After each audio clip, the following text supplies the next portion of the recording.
안녕하세요. 저는 30대 후반의 여자이고 현재는 일을 휴직하고 집에서 휴식 중입니다. 남편과는 10여 년 전 결혼했는데 아직까지 저희 부부 슬하에는 아기가 없었습니다. 아기 낳지 말고 부부 둘만 잘 살자는 딩크족도 아닌데 사실 저희 부부에게는 남들에게 말하지 못할 아픈 사연이 있습니다. 여보, 우리 결혼하면 일남 일녀 낳아서 알콩달콩한 가족 꾸리자. 아이 성별이 우리 마음대로 되는 것도 아닌데 그게 어디 쉽겠어? 난 아들이든 딸이든 당신 닮은 아기이기만 하면 돼. 나 닮은 건 별로. 난 아기가 나 말고 당신 붕어빵이었으면 좋겠는데? 저희 부부 결혼하고 3년차 때까지만 해도 아기를 낳고 엄마 아빠가 된다는 생각에 아주 부풀어 있었습니다. 그런데 따로 피임을 하지 않았는데도 임신이 되지 않자 병원을 찾았는데 우리 부부 둘 다 아무 이상이 없다고 하더군요. 두 분 다 건강에는 문제가 없기 때문에 너무 조바심 내지 말고 마음 편하게 가지고 아기를 기다려보는 것이 어떻겠어요? 배란이를 받아가서 계획 임신 노려보는 것도 좋고요. 저희 부부는 그렇게 운동도 부지런히 하고 몸에 좋다는 음식들은 불어 챙겨 먹으면서 임신하려고 많은 노력을 기울였습니다.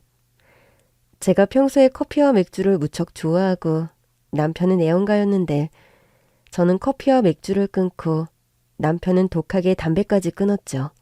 그런 노력 덕분인지 결혼 4년 차에 저희 부부에게 임신 소식이 들려왔고 저와 남편은 뛸 듯이 기뻐했습니다. 그러나 기쁜 마음도 잠시 갑자기 왜 이렇게 아랫배가 아프고 불편하지? 아니, 지금 이건... 회사에서 업무를 보고 있는데 사무실 책상 의자에 앉은 채로 저는 하혈을 하며 병원으로 실려갔고 검진 결과 유산되었다는 충격적인 소식을 접해야 했습니다. 아니, 선생님, 아기 집도 건강하고 저에게도 아무 이상 없다고 했는데 왜 갑자기 이런 일이 발생한 거죠? 임산부한테 위험하다는 일은 하나도 안 하면서 엄청 조심했는데요.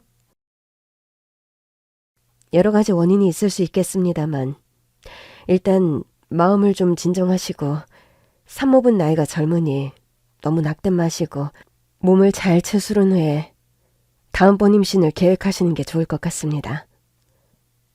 여보, 내가 임신 초기인데도 회사 일을 줄이지 않아서 이런 일이 발생한 걸까?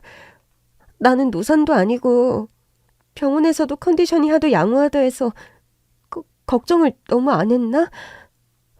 내가 너무 모자라서 우리 아기가 잘못됐다는 생각이 들고 너무 괴롭다. 무슨 말을 그렇게 해. 우리가 아직 처음이라서 서툴러서 그런 것 같다. 삼신할머니가 보기에 아직 우리가 부모가 되기에 준비가 덜 되어 보였을 수도 있고. 자기야, 너무 낙담하지 말고 일단 자기 몸부터 회복하자. 응? 아기도 소중하지만 나한텐 당신이 가장 소중하니까. 알았지? 저는 처음 아기가 유산되었을 때 힘들고 슬펐지만 남편의 위로와 응원으로 가까스로 몸과 마음을 잘 추스를 수 있었습니다. 그러나 저희 부부는 그 이후로도 임신은 잘 되는 편이었어요. 그런데 문제는 제가 습관성 유산으로 이후로도 유산을 7번이나 거부했다는 겁니다. 유산을 반복할수록 점점 엄마가 될 수 있다는 자신감이 사라지면서 우울과 분노, 포기와 수용, 이 4가지의 감정을 오락가락하는 힘든 시간들이 이어졌습니다.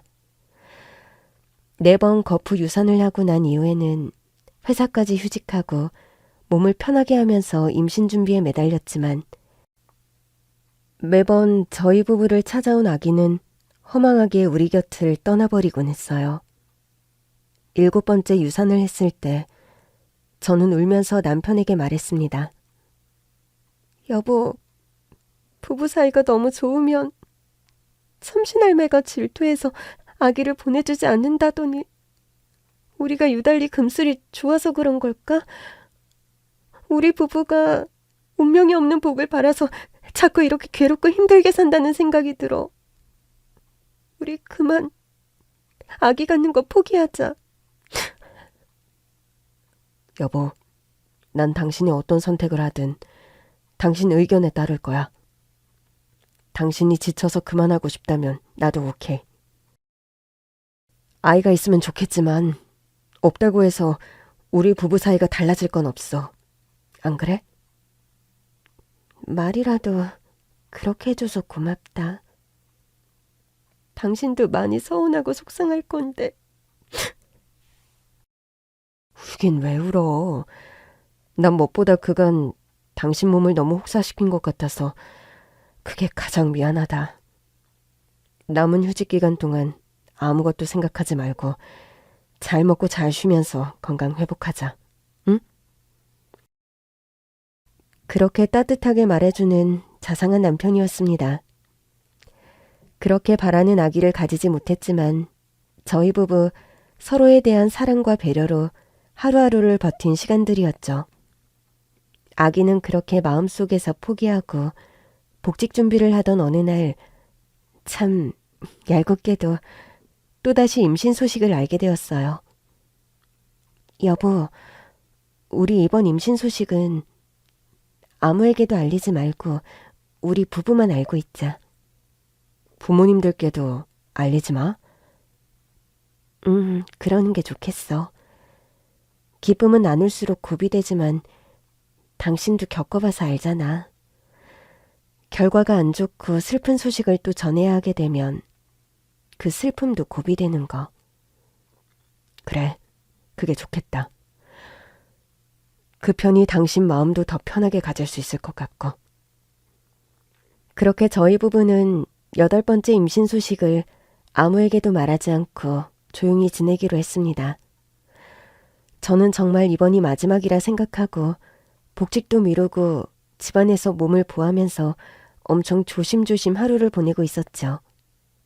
그러다 시간이 흘러 임신 4개월 차에 접어들었고 임신 16주를 넘긴 적이 없었는데 이번에 처음으로 안정적으로 16주 차에 접어들었네요. 축하드립니다. 4주 정도만 더 안정하시면 무리 없이 건강한 아기를 출산하실 것 같아요.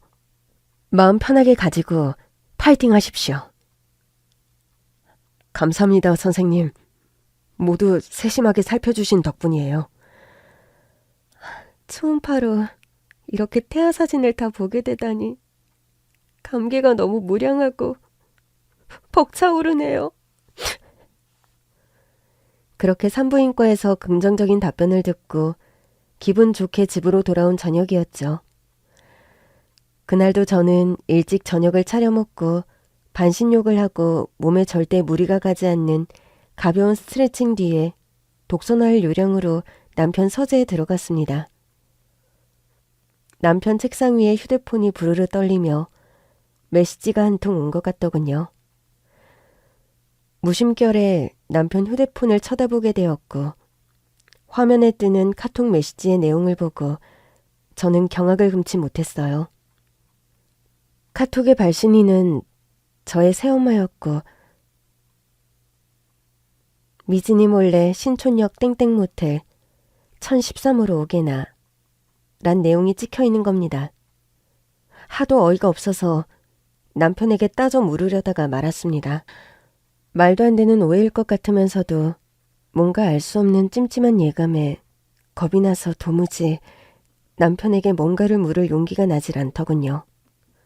사실 저희 새엄마가 저와 나이 차이가 많이 나지 않습니다.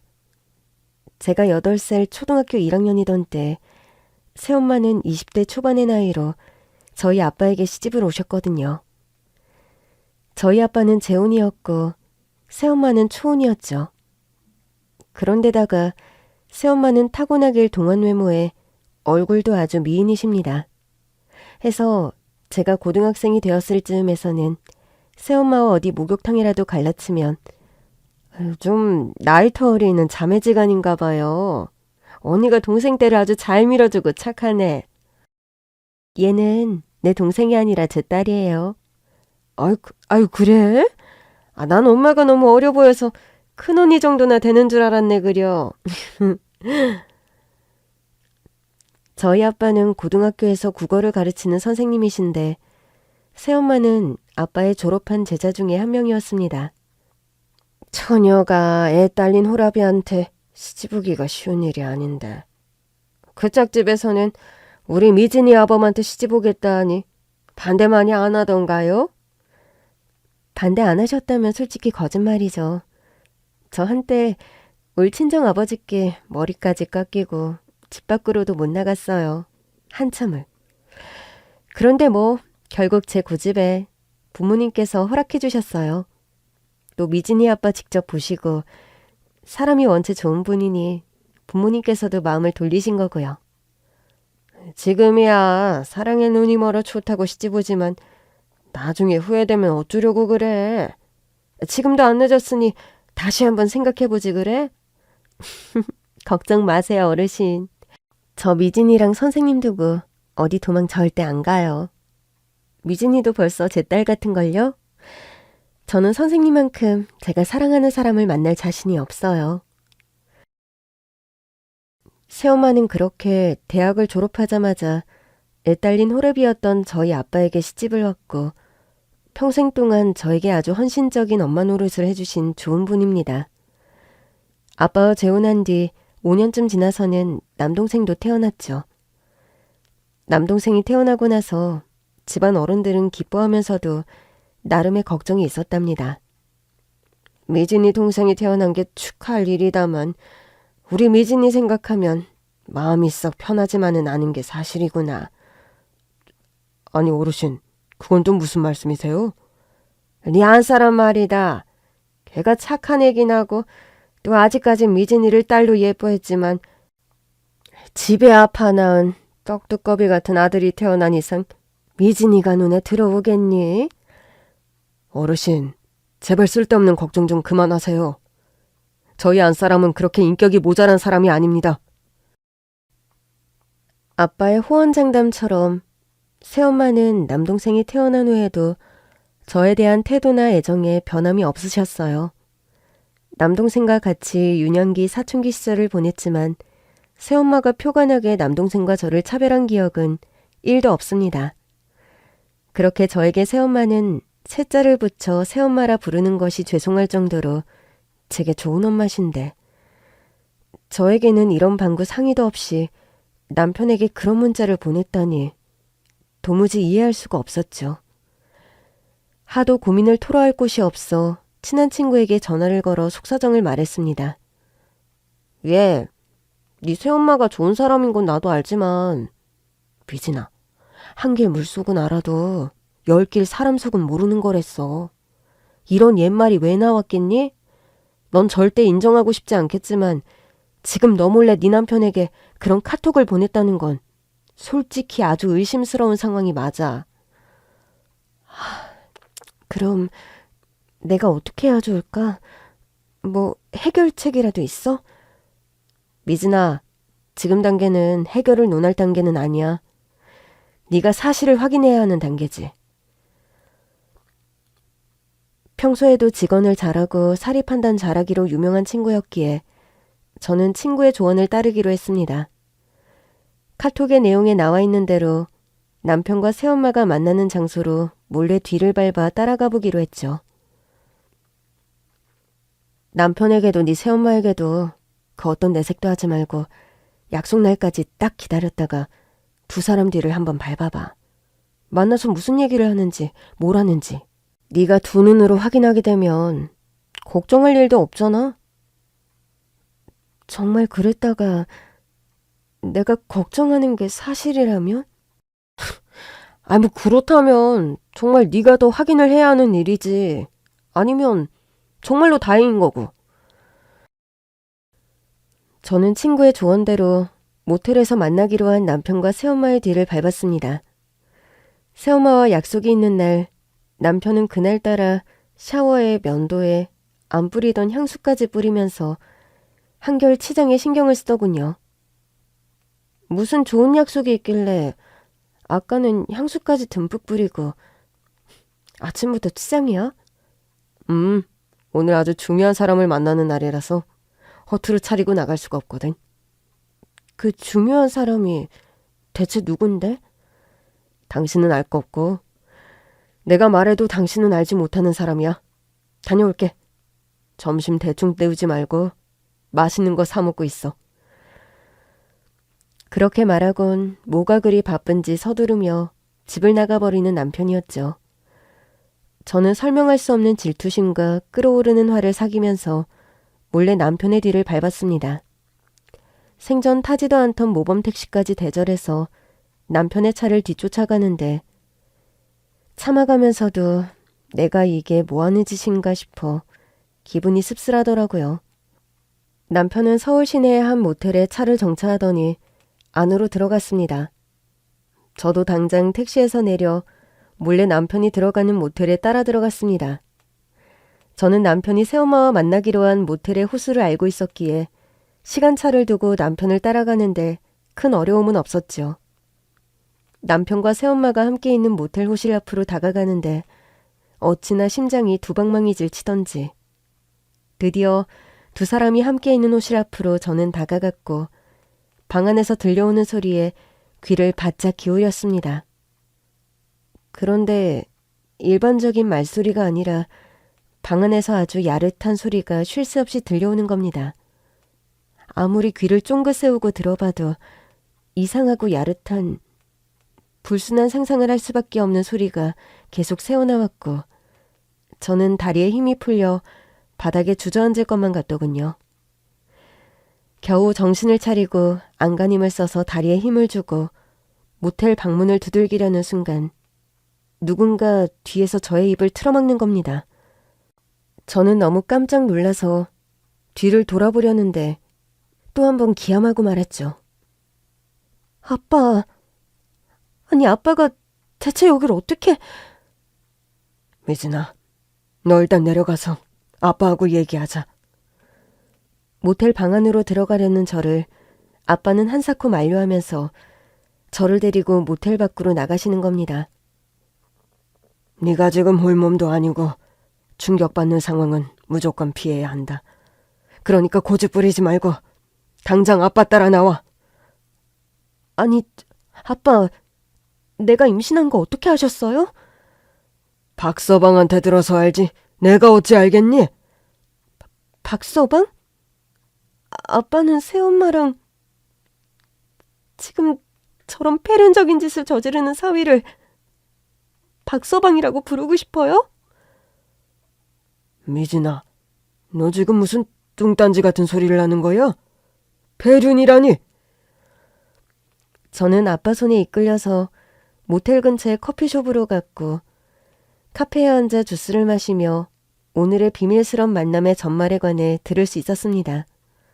제 남편과 새엄마 그리고 또 한 사람이 더 모텔 방 안에 있었더군요.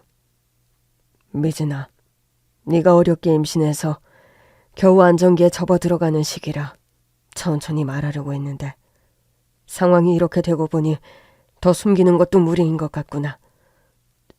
무슨 일이길래 그렇게 말을 빙빙 돌리세요? 지금 모텔 방 안에 네 남편하고 새엄마 그리고 한 사람이 더 있다. 사람이 더 있다뇨? 그게 대체 누군데요? 널 낳아주신 진짜 친엄마. 그분이 지금 모텔 방 안에 계셔. 아니, 그건 또 무슨...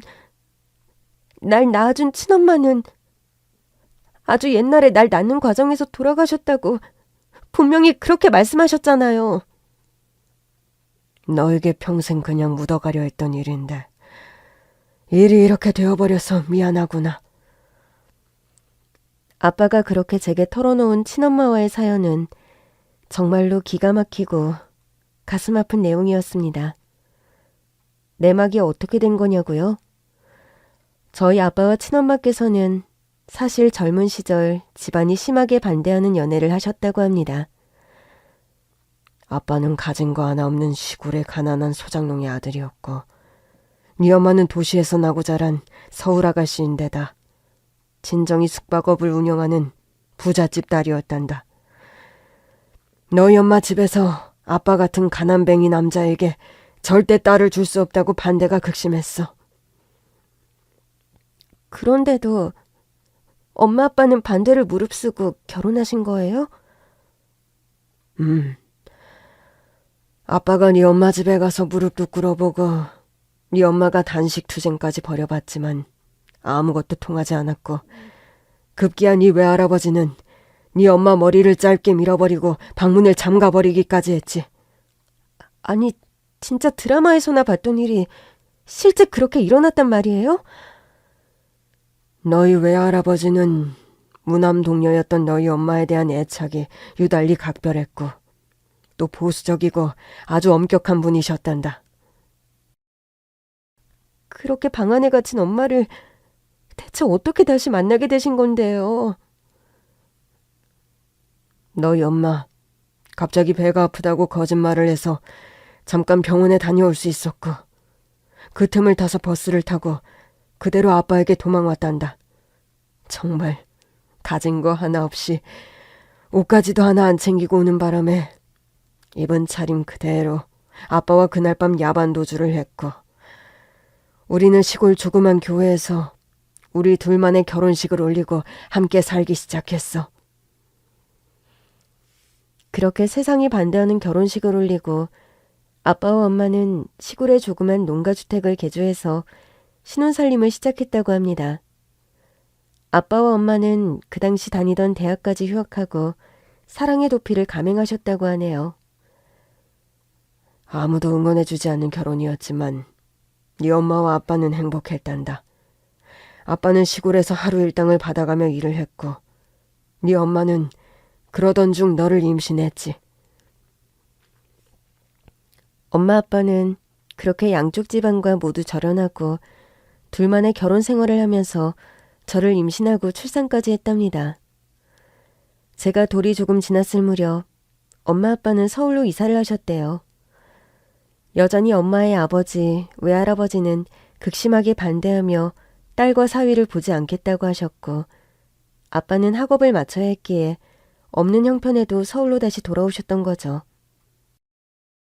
아빠는 당시 사범대학에 다니고 있었는데 다시 복학을 하는 바람에 낮에는 학교를 다니고 밤에는 닥치는 대로 과연히 아르바이트를 하면서 생활비를 벌었지.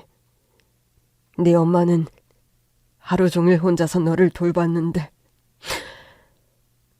여기까지 말씀하신 아빠는 한참을 흐느끼시더니 겨우 말씀을 이어가시더군요. 우리가 가진 게 너무 없다 보니까 아주 허름한 동네에 옥탑방을 겨우 얻어 살림을 시작했단다. 거의 5층이 넘는 옥탑에서 갓난아기를 키우는 일이 쉽지 않았지.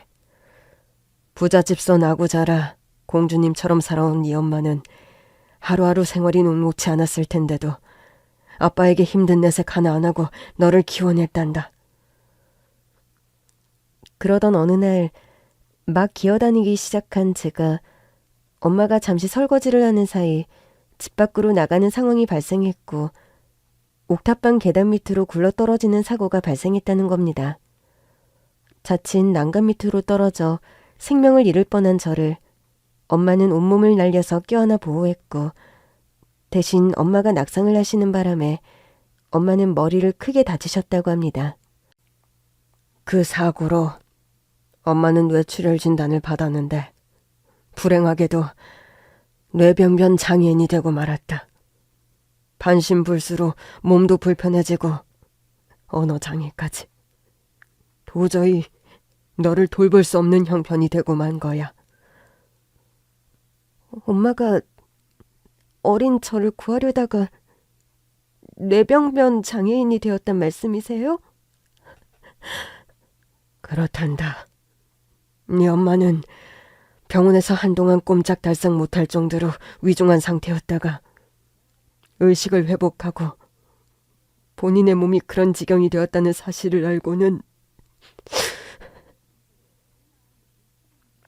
엄마는 그렇게 어린 저를 구하려고 하시다가 졸지에 몸이 그 지경이 되어버리셨고 모든 사태를 알게 된 엄마의 친정에서는 노발대발하면서 당장 엄마를 데려가셨다고 합니다. 내가 이래서 애초부터 결혼을 반대했던 거야. 남의 집 귀한 딸 데려다가 호강은 못 시켜줄 망정 멀쩡한 애를 이 지경을 만들어 놓고. 우리 딸은 우리가 알아서 데려가겠네. 혜영이가 이 지경이 되었는데도 결혼해서 살겠다는 강짜를 부리지는 못하겠지. 세상에 우리 딸, 우리 예쁜 딸이 하루아침에. 그렇게 외할머니 외할아버지는 아빠에게 온갖 타박을 하면서 엄마를 데려가셨고, 엄마는 떠나기 전 아빠에게 그런 편지를 남기셨다고 합니다. 여보, 미안해.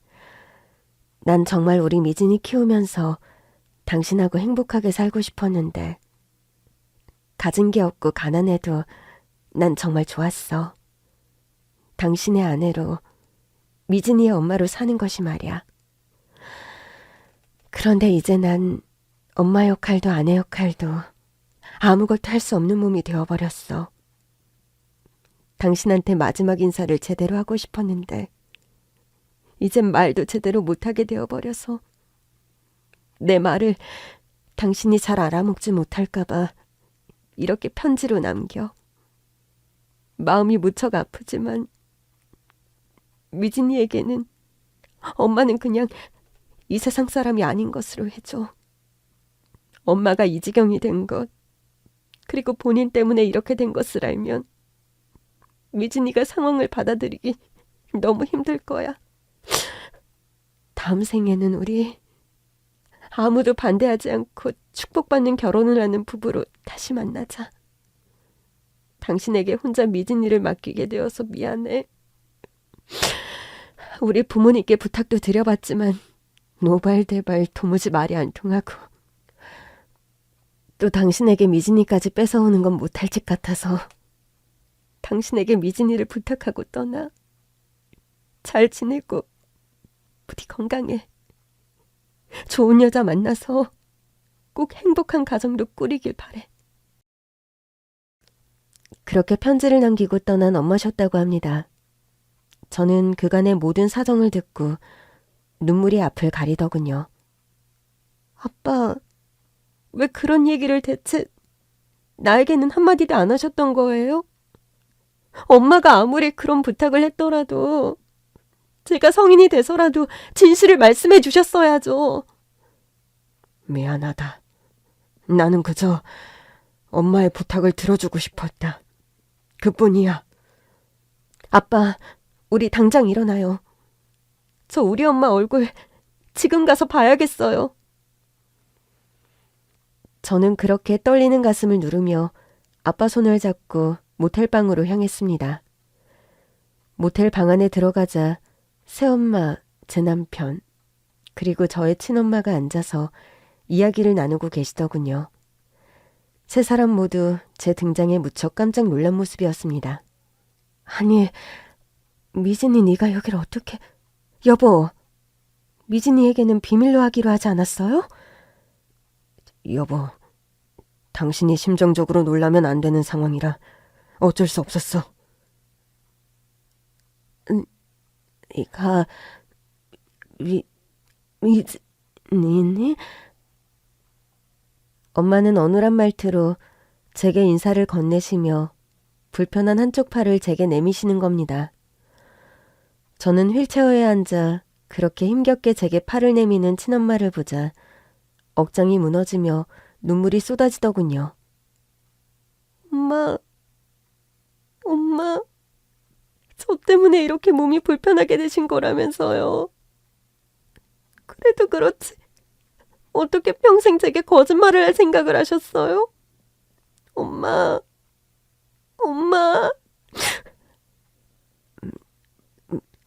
미안, 진아.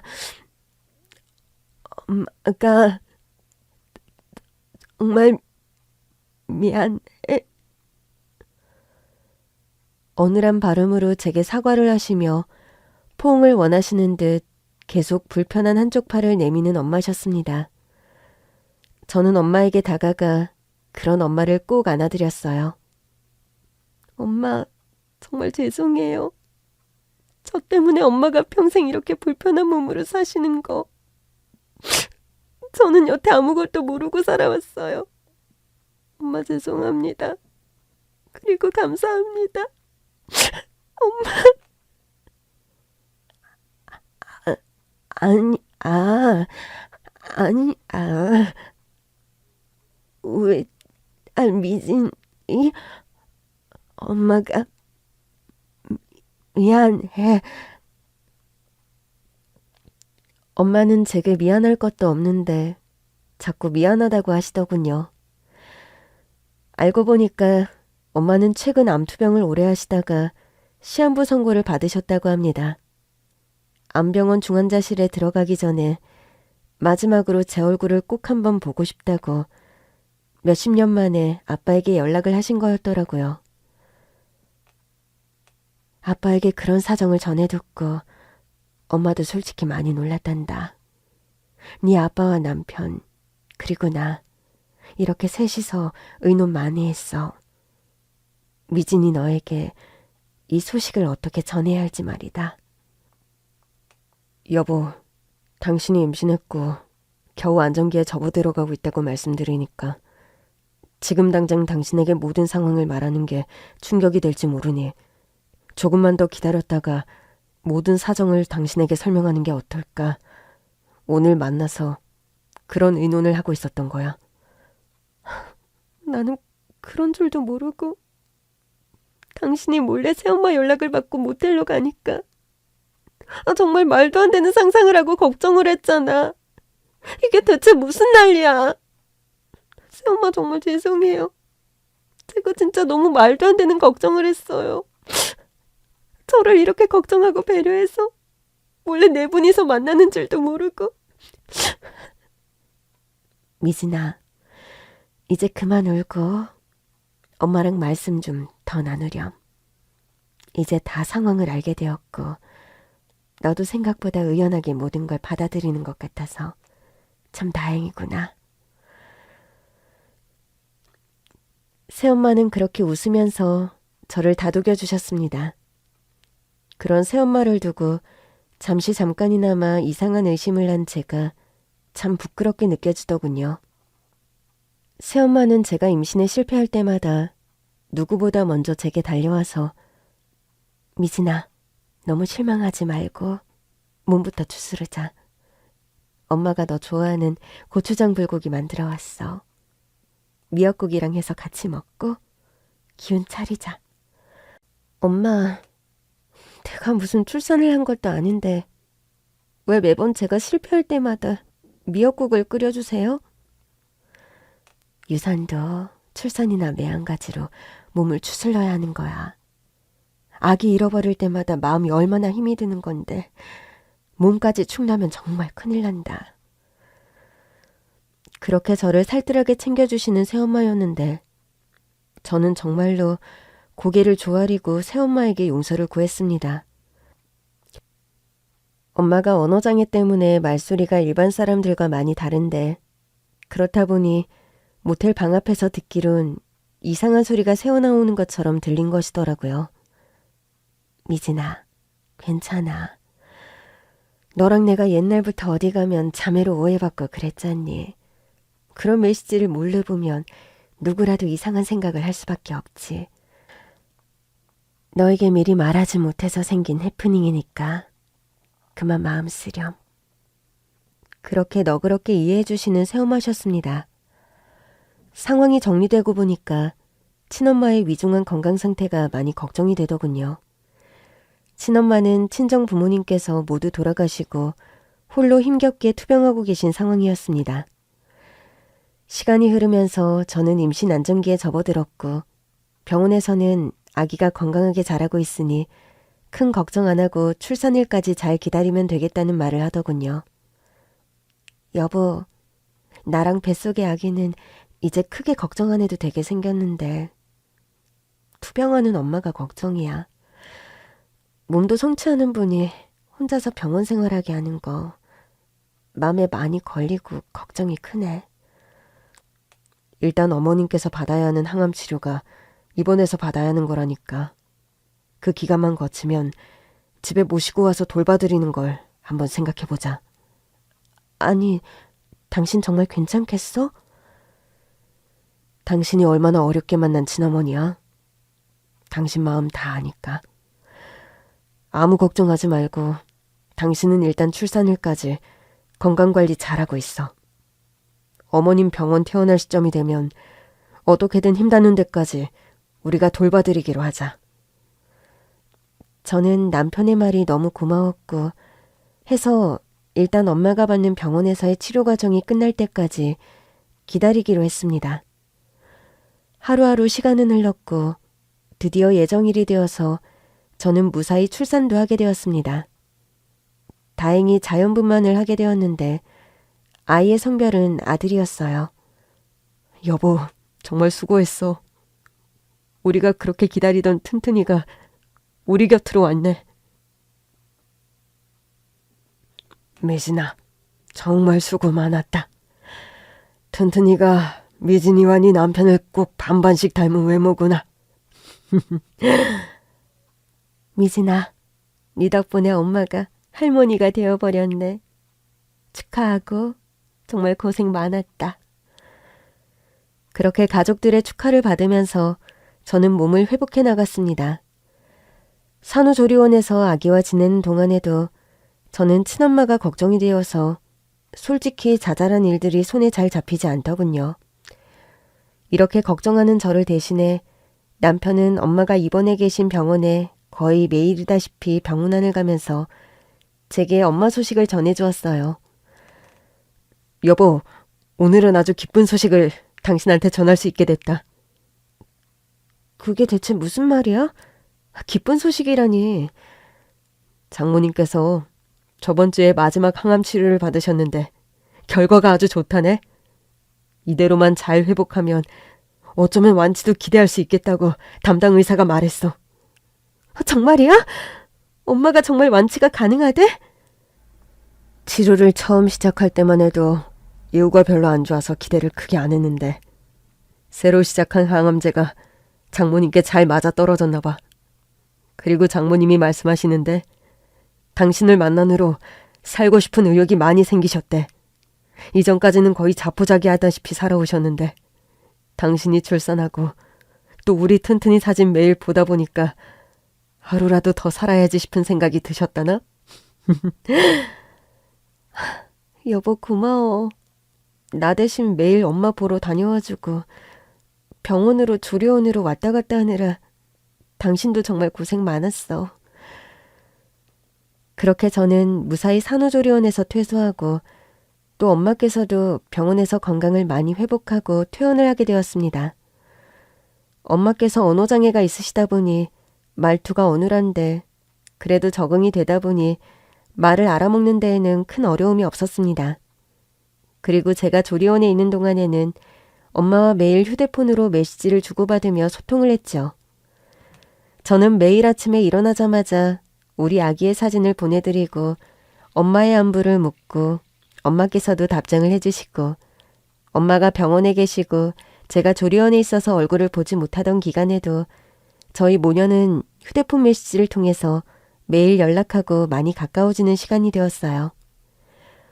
저는 산후조리원에서 집으로 돌아와 아기를 케어하면서 남편과 앞으로의 일들에 관해 다시 상의를 하고 또 아빠와 새엄마에게도 우리의 계획을 말씀드렸어요. 새엄마, 아빠, 드릴 말씀이 있어요. 사실 엄마가 거의 기적적으로 몸이 회복되셔서 너무 다행이긴 한데 앞으로 돌봐주실 분이 딱히 없어서 제가 솔직히 걱정이 많이 돼요. 미진이 네가 뭐 따로 생각한 바라도 있니? 두 분께서 괜찮다고 하시면 저희 집에 엄마를 같이 모시면서 좀 돌봐드리고 싶어요. 네가 갓난아기도 돌보면서 엄마까지 케어하는 게 힘들지 않겠니? 물론 그런 상황이 되면 나도 자주 와서 널 도와주긴 하겠지만. 아니에요. 올케도 몇 달 있으면 출산이라 또 그 집 아기도 엄마는 돌봐주셔야 하잖아요.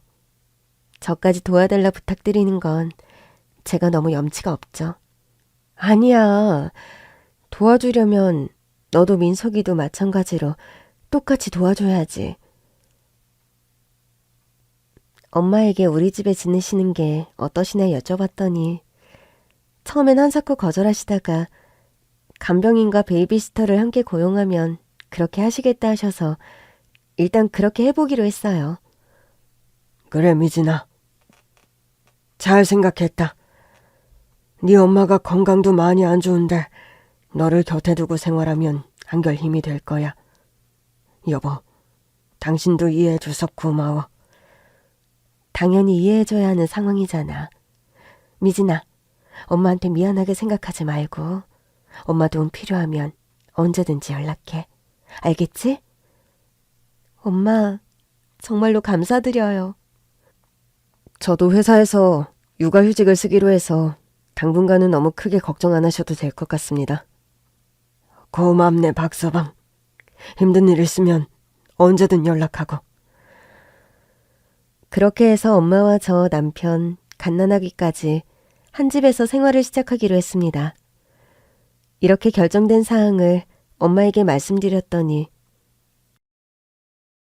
미진아, 그렇게 생각해 주는 건 엄마가 무척 고맙지만 그래도 네 남편 입장에서 생각하면 날 모시고 한 집에 사는 건 부담스러울 것 같아. 엄마도 갓난 아기까지 있는 네 집에 들어가서 폐를 끼치는 건 도리가 아닌 것 같고. 이런 말씀을 어눌하게 하시는 겁니다. 엄마랑 내가 어떻게 만났는데 이런 상황에서 또 따로 살자는 거예요? 저 하루라도 더, 한 시간이라도 더 엄마 곁에 있고 싶어서 그래요. 엄마, 제발 내 마음도 헤아려 주세요. 네? 미진아, 엄마가 한 며칠만 더 고민해볼게. 엄마는 좀 생각할 시간을 달라고 하면서 저에게 며칠만 기다려달라고 하시는 겁니다. 며칠 후 엄마는 그런 말씀을 하시더군요. 지금 저와 남편이 사는 집으로 엄마가 들어오는 것보다는 엄마가 거처하고 계신 곳으로 저희 가족이 들어오는 건 어떻겠냐고요. 여보, 장모님께서 어제 나를 따로 부르셔서 그런 말씀을 하시더라. 우리 엄마가 당신을 불렀어? 무슨 말을 하셨는데? 우리 지금 사는 집이 좀 좁으니까 장모님 사시는 빌라 건물 있잖아. 거기 아래 위층에 나란히 사는 거 어떠냐고 말이야. 한 집에 함께 사는 것보다는 공간을 분리해서 위아래층에 사는 게 좋을 것 같다고 말씀하시네. 그러면 뭐 당신도 어머님 보고 싶을 때마다 언제든 바로 가서 볼 수 있고, 또 서로 생활하는 공간이 분리되니까 그게 좋을 것 같다고 하시네. 듣고 보니까 그것도 나쁠 것 같지는 않다. 안 그래도 우리 튼튼이 짐들이 한두 개가 아니라 공간이 부족한 건 사실이지. 당신도 괜찮겠어? 당신만 괜찮다면 나도 오케이. 그렇게 해서 저와 남편, 아기는 친엄마가 사시는 5층 다세대 빌라의 2층으로 들어가서 살게 되었습니다. 1층에는 엄마가 살고 계셨고 바로 위층에 저희 식구가 들어가서 살게 된 것이죠. 남편이 육아휴직을 받아서 육아를 도와주고 또 친엄마께서 저희 베이비시터까지 고용해 주셔서 아기를 돌보는데 큰 불편함도 없었어요. 엄마께서는 몇 년 전부터 고용하고 있는 간병인이 계셨는데 그분 역시 부지런하고 인품이 훌륭한 분이셔서 저희 식구들이 생활하는 데 큰 어려움이 없었죠.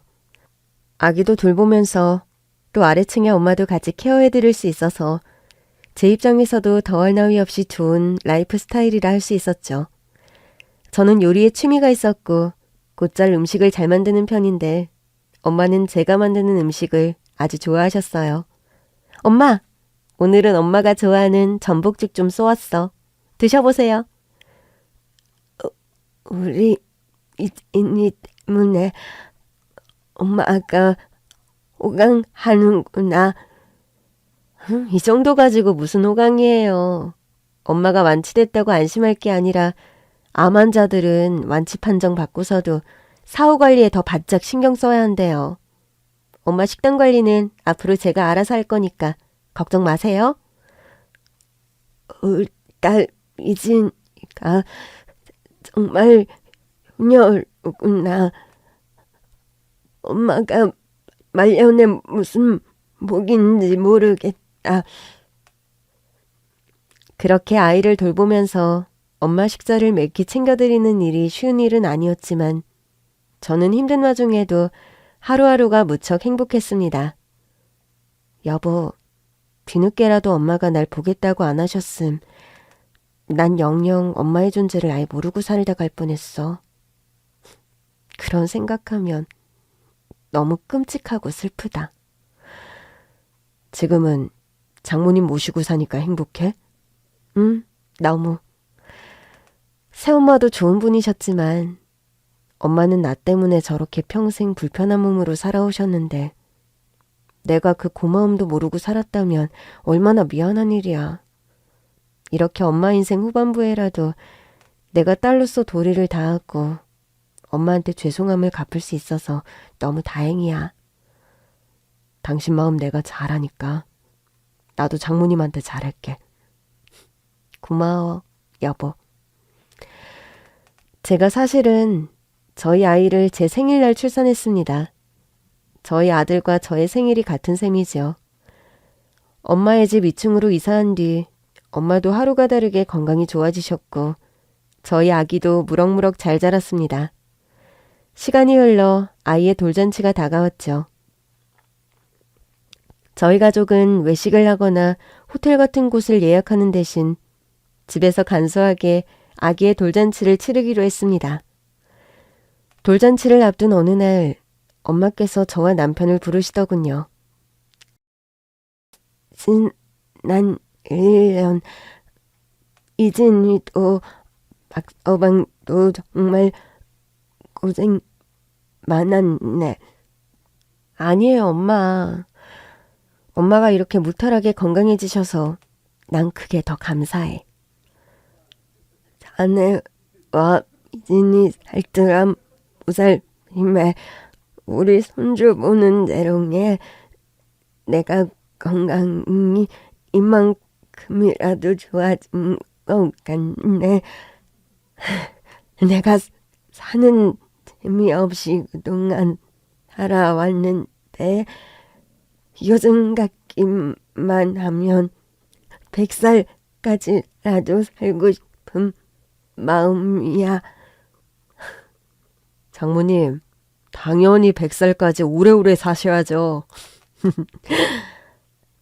다름이 아니라 이제 곧 우리 석주 돌잔치인데 또 그날이 미진이 생일이기도 하고 말이야.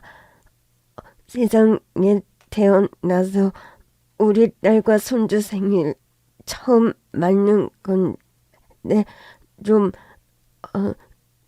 의미 깊은 선물을 하고 싶어. 그러면서 엄마는 본인께서 건강이 회복되긴 했지만 나이도 있고 또 암 환자의 특성상 언제 또 나빠질지 모르는 것도 사실이니 주변 정리 겸 재산 상속을 마치고 싶다고 말씀하시는 겁니다. 엄마가 이제는 시한부도 아닌데 왜 괜히 그런 말씀을 하세요? 시한부는 아니지만 엄마 나이와 상황에는 재산 정리 같은 것도 미리 해두는 게 현명한 거란다. 그렇게 말씀하시면서 엄마가 소유하고 계신 빌라 건물과 모텔 건물까지 저희 부부에게 상속을 해주시겠다는 말씀을 하시는 겁니다. 알고 보니까 예전에 저희 새엄마와 남편과 엄마가 만나셨던 모텔이 엄마 소유의 무인텔이었어요. 저희 외할머니, 외할아버지께서는 평생 숙박업을 운영하시면서 모텔을 소유하고 계셨는데 몇 년 전 돌아가시면서 그 모텔을 저희 엄마에게 증여해 주신 거였습니다.